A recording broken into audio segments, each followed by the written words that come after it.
John Harper had always been a man of simple tastes. He loved the quiet life, far away from the noise and chaos of the city. His little lakeside home was more than just a place to live. It was his sanctuary. Nestled at the edge of Lake Willow, the property came with an unusual perk that most people would never guess. John owned the entire lake. Every ripple on its surface, every fish swimming beneath, and even the muddy bottom, all of it belonged to him. But John wasn't one to flaunt this fact. To him, owning the lake was less about power and more about preserving its beauty. Over the years, he'd watched families come and go, kids splashing in the shallows during summer days, and fishermen casting their lines at dawn. It made him happy to see others enjoy the tranquility of his little corner of the world. But everything changed when new neighbors moved into the gated community surrounding the lake. These weren't just any neighbors. They'd brought with them big ideas and bigger egos. A fresh homeowners association, HOA, board took charge, determined to make the neighborhood better. They started implementing rules about landscaping, mailbox colors, and even what kind of curtains could be hung in windows. At first, John paid little attention to these changes. After all, his house was modest but tidy, and he rarely caused trouble. So long as they left him alone, he figured there was no harm in letting them do their thing. That peace didn't last long. One sunny afternoon, John decided to take out his old fishing boat for a spin. It wasn't anything fancy, just a small aluminum vessel with an outboard motor, but it got the job done. As he floated lazily near the center of the lake, enjoying the gentle lapping of water against the hull, two men approached him in a speedboat. Dressed in matching polo shirts and khakis, they introduced themselves as members of the HOA. Their expressions were serious, almost scolding, as if John had committed some grave crime. "Sir," one of them began, pointing toward John's boat, "we've received complaints about your vessel. According to our new aesthetic guidelines, boats like yours are not permitted on the lake." John blinked, caught off guard. "My boat?" he asked, gesturing to the worn but functional craft beneath him. "What's wrong with it?" "It's unsightly," the second man chimed in, wrinkling his nose. "It disrupts the visual harmony of the lake. We're asking you to remove it immediately." John couldn't believe what he was hearing. Unsightly, visual harmony. His boat had been there for years without anyone batting an eye. Still, he kept his cool. "Look," he said calmly, "I've lived here longer than most of you. This lake is important to me, and I think we can work something out."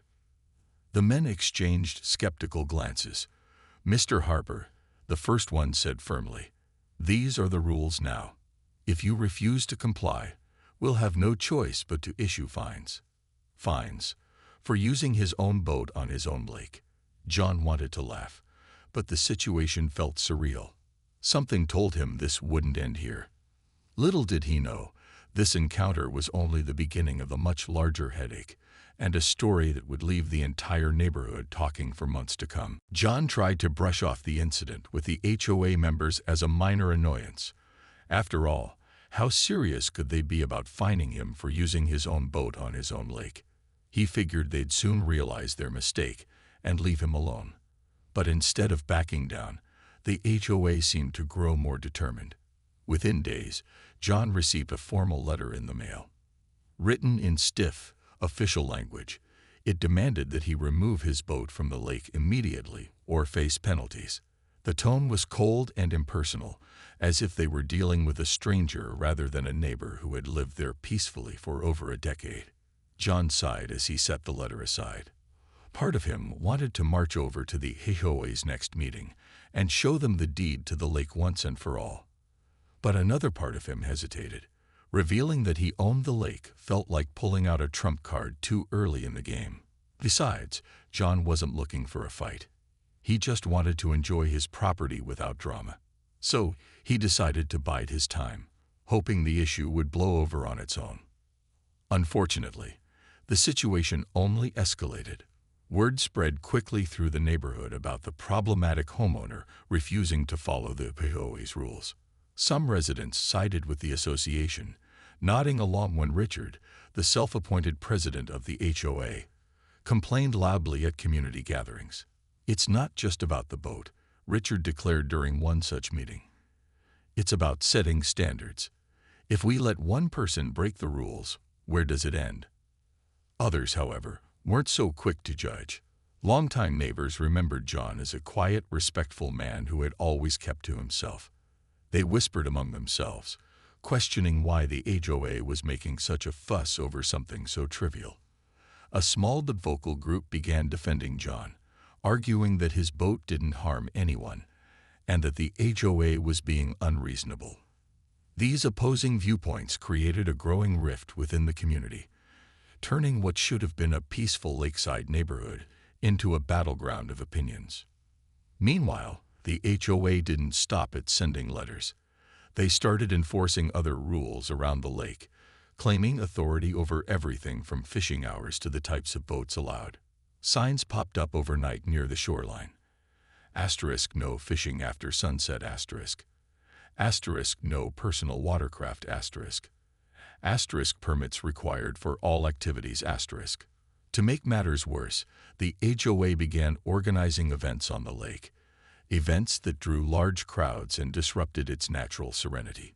Every weekend, families gathered for picnics, kayakers paddled in organized races, and music blared from portable speakers. Trash accumulated along the banks, and the once pristine water grew murky with increased activity. John watched all of this unfold from his kitchen window, frustration mounting with each passing day. What bothered him most wasn't just the noise or the mess. It was the blatant disregard for his property rights. The HOA acted as though the lake belonged to everyone, treating it like a public park rather than private land. And yet, despite his anger, John stayed silent.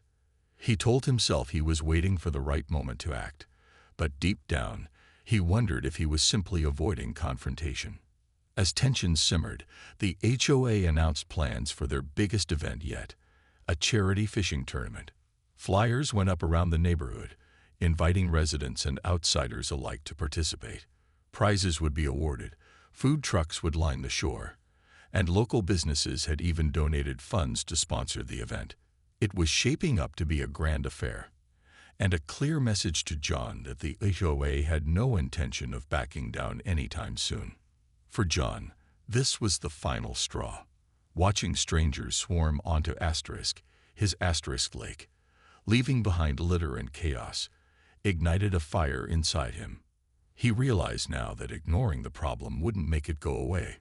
If anything, his silence had emboldened the HOA to push further. As he stared out at the bustling scene below, John knew it was time to take a stand, not just for himself, but for the lake he loved so dearly. The day of the charity fishing tournament dawned bright and early, with the sun casting a golden glow over Lake Willow. By mid-morning, the usually tranquil lake was alive with activity. Dozens of people milled about on the shore, setting up tents, unloading coolers, and hauling fishing gear. Pontoon boats rented for the occasion floated lazily across the water, their occupants laughing and chatting as they cast lines into the lake. The air buzzed with excitement and noise. Music blared from speakers mounted near the dock, while children ran around chasing each other, leaving footprints in the sand. Food trucks lined the parking area, filling the breeze with the smell of grilled burgers and fried dough. John stood at his kitchen window, watching it all unfold with a mixture of disbelief and simmering anger. This wasn't just a neighborhood gathering anymore. It was a full-blown invasion. Strangers had descended upon his property without permission, treating it like some kind of public recreational zone. Trash already littered the ground. Plastic cups, candy wrappers, and even discarded fishing line tangled in the grass. Worst of all, no one seemed to care. The HOA members who had been so adamant about enforcing aesthetic guidelines were nowhere to be seen picking up after the crowd they'd invited. As the hours passed, John's frustration boiled over. He couldn't stand idly by any longer. Grabbing his keys and slipping on his boots, he headed outside. His old truck rumbled to life as he drove down to the lakefront, parking near the edge of the chaos. Stepping out, He took a deep breath, steeling himself for what he knew would be an uncomfortable confrontation. For years, he'd avoided conflict, preferring to keep to himself and let others live their lives. But this was too much. When John arrived at the dock, Richard, the HOA president, was standing on a makeshift platform, microphone in hand, announcing the start of the tournament. Dressed in khakis and a polo shirt embroidered with the HOA logo, Richard looked every bit the self-important figurehead he'd become. Behind him, a banner fluttered in the wind. Asterisk Lake Willow Charity Fishing Tournament. Fun for everyone asterisk.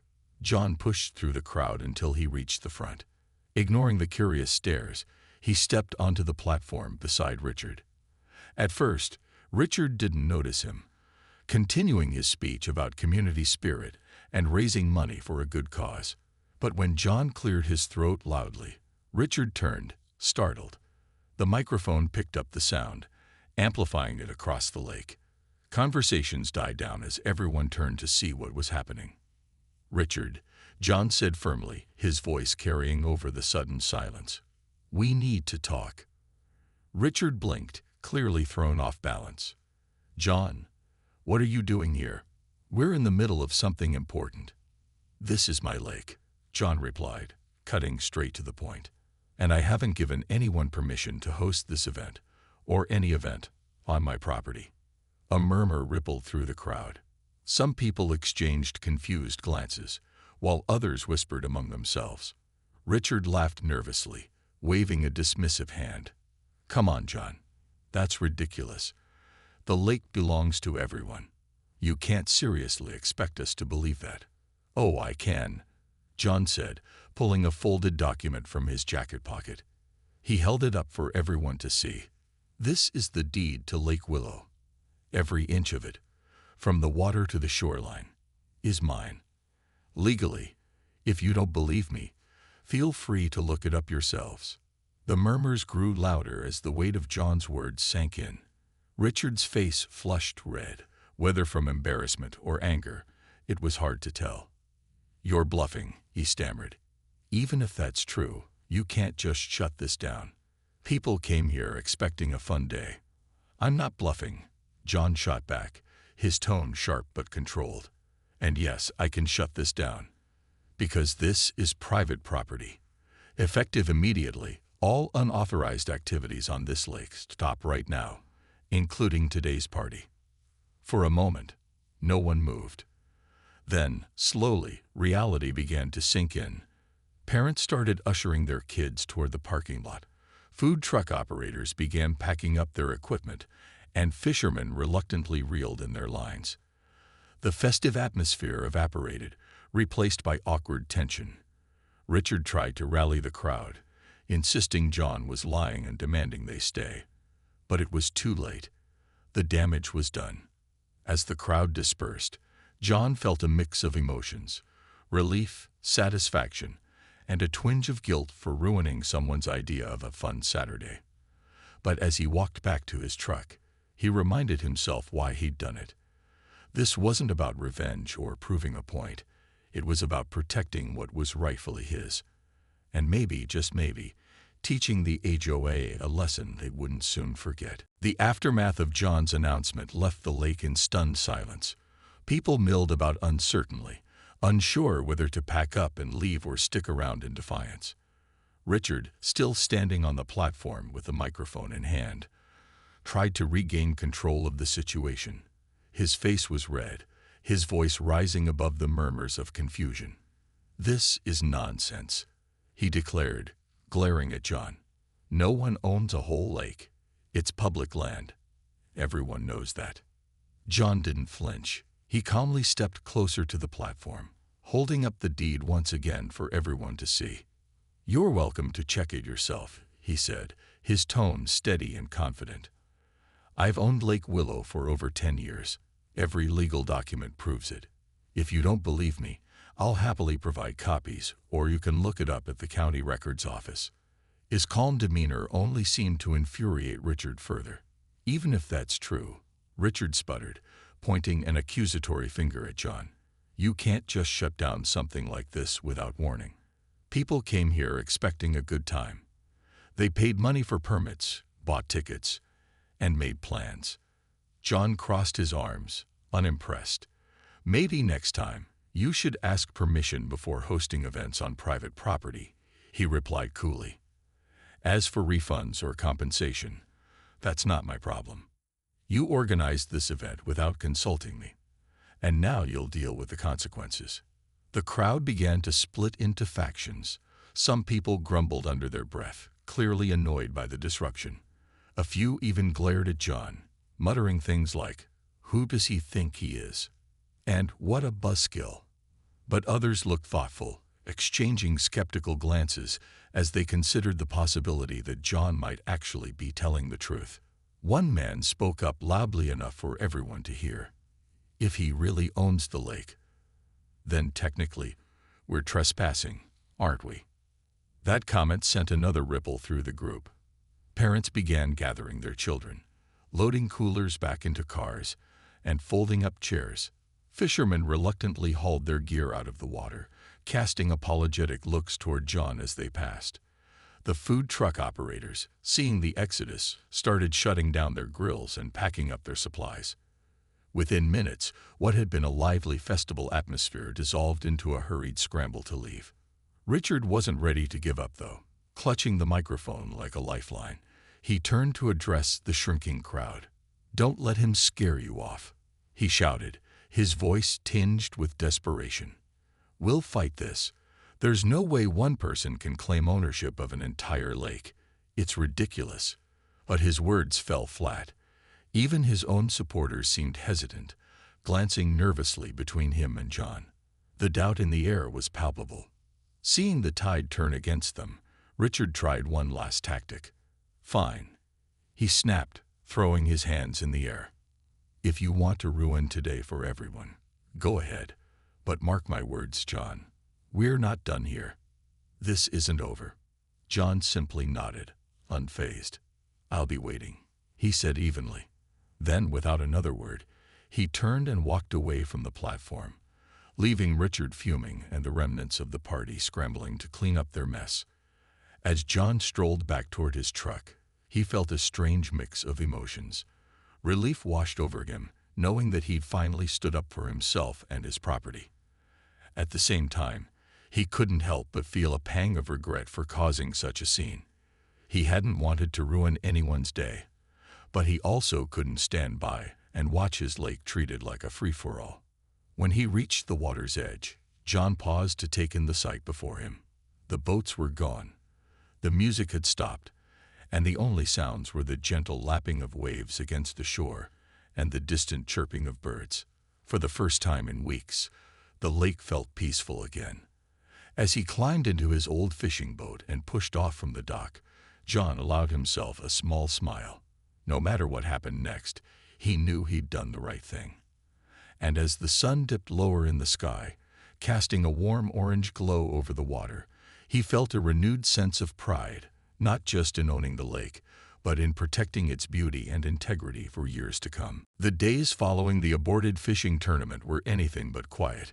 News of John's ownership claims spread like wildfire through the neighborhood, sparking heated debates and dividing the community further. Some residents, still reeling from the embarrassment of being kicked off the Lake mid-event, refused to believe that John actually owned it. They accused him of fabricating documents or exaggerating his rights. Others, however, couldn't ignore the evidence he'd presented, or the fact that no one had ever questioned who owned the lake before. Richard and the HOA wasted no time retaliating. Within a week, they filed a formal complaint with local authorities, arguing that John's ownership was invalid because the lake had been used as a public resource for decades. They cited something called prescriptive rights, claiming that years of unrestricted access meant the lake should now belong to everyone. To bolster their case, they rallied supporters, holding emergency meetings where Richard ranted about how John was trying to hoard the lake for himself. John, meanwhile, remained calm but resolute. He knew the law was on his side, but he also understood that legal battles could drag on for months or even years. Determined not to let the HOA bully him into submission, He hired a lawyer who specialized in property disputes. Together, they prepared to defend his claim in court, gathering every document, map, and record related to Lake Willow to prove beyond doubt that it was, indeed, his private property. As the tension escalated, so did the gossip. Neighbors whispered behind closed doors, taking sides in what was quickly becoming a full-blown feud. Those loyal to the HOA painted John as a greedy recluse trying to ruin their fun. Meanwhile, John's defenders argued that the HOA had overstepped its bounds by organizing events without permission and treating the lake like their personal playground. The once peaceful neighborhood buzzed with hostility, turning friendly waves into icy stares and casual conversations into awkward silences. Despite the growing animosity, John tried to keep things civil. When confronted by angry neighbors demanding answers, he patiently explained his position. He wasn't opposed to sharing the lake. He just wanted respect for his property and some control over how it was used. Unfortunately, his words often fell on deaf ears. The HOA's rhetoric had stirred up emotions, making rational discussion nearly impossible. One evening, as John sat on his porch watching the sun set over the now empty lake, there was a knock at his door. It was Mrs. Thompson, an elderly neighbor who had lived in the area longer than almost anyone else. She carried a plate of freshly baked cookies, which she handed to John with a warm smile. "I know you're going through a tough time right now," she said kindly, "but I want you to know I believe you. My late husband used to talk about how this lake has always been yours. These new folks don't understand. They think everything belongs to them." Her visit reminded John that not everyone was against him. Still, the road ahead promised to be rocky.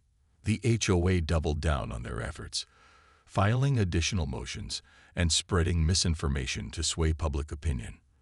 They even went so far as to organize another event, a cleanup day, hoping to frame themselves as stewards of the environment, while painting John as someone who neglected his responsibilities as a landowner. But John saw through their tactics. Instead of reacting impulsively, he focused on building his case. With his lawyer's guidance, he sent official notices to the HOA and all involved parties, clearly stating his ownership and warning against any future unauthorized use of the lake. Each notice came with copies of the deed and other supporting documents, leaving no room for ambiguity. As the weeks passed, the reality of the situation began to sink in for many residents. While the HOA continued to put up a fight, cracks started to form in their united front. Some members quietly distanced themselves, realizing the futility of challenging John's legal claim. Others grew tired of the drama, wishing they could return to simpler times when the lake was a place of relaxation rather than conflict. Through it all, John stayed grounded. He knew the coming months would test his patience and resolve, but he also knew one thing for certain. Justice was on his side, and as long as he held firm, the truth would eventually prevail. The legal battle between John Harper and the HOA dragged on for months, turning what should have been a straightforward property dispute into a drawn-out ordeal that tested everyone's patience. The HOA clung to their argument of prescriptive rights, insisting that years of public use entitled them to shared ownership of Lake Willow. They even hired their own lawyer, a slick-talking professional, who tried to poke holes in John's case by questioning old permits and zoning laws. But no matter how hard they pushed, the facts remained undeniable. John had the deed, the county records backed him up, and the law was firmly on his side. Court hearings became a regular part of life for both parties. Each session was tense, with Richard leading the charge for the HOA, sitting stiffly beside their attorney and glaring at John across the courtroom. For his part, John remained calm and composed, letting his lawyer do most of the talking. He knew better than to let emotions get the best of him in such a formal setting. Still, it wasn't easy listening to Richard accuse him of greed or selfishness during heated exchanges. At one point, Richard dramatically declared, "This isn't just about John Harper, it's about fairness. How can one man hoard something as precious as a lake?" John wanted to roll his eyes but resisted. Instead, he leaned back in his chair, letting his lawyer dismantle the HOA's arguments piece by piece. With every document presented, maps showing the boundaries of John's property, tax records proving consistent payments, and affidavits from previous owners, the HOA's case grew weaker. By the time the judge issued a final ruling, there was little doubt left about who truly owned Lake Willow. In the end, the court sided decisively with John. The judge ruled that the HOA's claims of prescriptive rights were invalid because John had never abandoned or neglected the lake. He'd simply allowed others to enjoy it without interference. Furthermore, the judge noted that the HOA's actions, organizing events and enforcing rules without permission, amounted to trespassing on private property. The verdict was clear. John retained full ownership of the lake, and any future use required his explicit consent. The fallout hit the HOA hard. Humiliated by their defeat, several key members resigned, including Richard, who quietly moved out of the neighborhood shortly after the trial ended. The remaining board members disbanded the organization altogether, unable to recover from the loss of credibility. As for the rest of the community, opinions remained divided. Some residents grumbled about John's victory, still convinced he was being unreasonable. Others admitted they admired his determination to stand up for himself, even if they didn't agree with all of his decisions. For John, the win was bittersweet. On one hand, he felt vindicated knowing the truth had come out. On the other hand, the conflict had taken its toll. Relationships with some neighbors were strained, and the once close-knit community now felt fractured. Determined to mend fences, John decided to take matters into his own hands. A few weeks after the ruling, he sent a letter to every household in the neighborhood, inviting them to meet him at the lake for an open discussion. On a crisp autumn afternoon, a small group of curious residents gathered near the shoreline. John stood before them, looking more relaxed than he had in months. After thanking them for coming, he explained his perspective. Owning the lake didn't mean he wanted to keep it entirely to himself. In fact, he valued the memories people had made there over the years. What he needed, however, was respect for his property and cooperation moving forward. "I propose we find a middle ground," he said, his tone sincere. "If you're interested in using the lake, I'm willing to work out guidelines together. Fishing, swimming, boating, all of that can continue, but under certain conditions. For example, we'll limit the number of boats on the water at any given time, and we'll establish designated areas for picnics and gatherings. Most importantly, we'll make sure the lake stays clean and protected." To his relief, many residents nodded in agreement. While not everyone was thrilled, most appreciated John's willingness to compromise. Over the following weeks, a committee formed to draft new rules for lake usage, this time with John's input and approval. Slowly but surely, tensions eased, and the community began healing. As winter approached, John took his boat out onto the lake one last time before the cold set in. Watching the sun dip below the horizon, he reflected on everything that had happened. It hadn't been easy, but standing up for what was right had ultimately brought clarity, and perhaps even a chance for renewal. By spring, Lake Willow had transformed. The harshness of winter melted away, leaving behind a fresh start, not just for the seasons, but for the community as well. John's compromise proposal had sparked cautious optimism among his neighbors.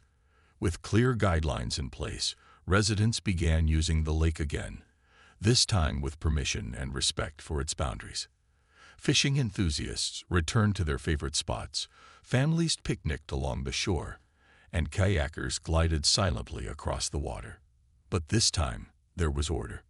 Trash bins were placed strategically around the area, and volunteers took turns organizing cleanup days to ensure the lake remained pristine. John found himself enjoying the renewed sense of camaraderie. While not everyone warmed up to him immediately, many came to appreciate his efforts to preserve the lake's beauty. Some even approached him personally to thank him for standing his ground. "You know," one neighbor admitted during a casual chat, "at first, I thought you were being stubborn. But now I see why you did it. This place means something to all of us, and we needed someone to remind us how special it is." Of course, Not everything was perfect. A few holdouts still harbored resentment toward John, whispering complaints about how he ruined things or made life more complicated.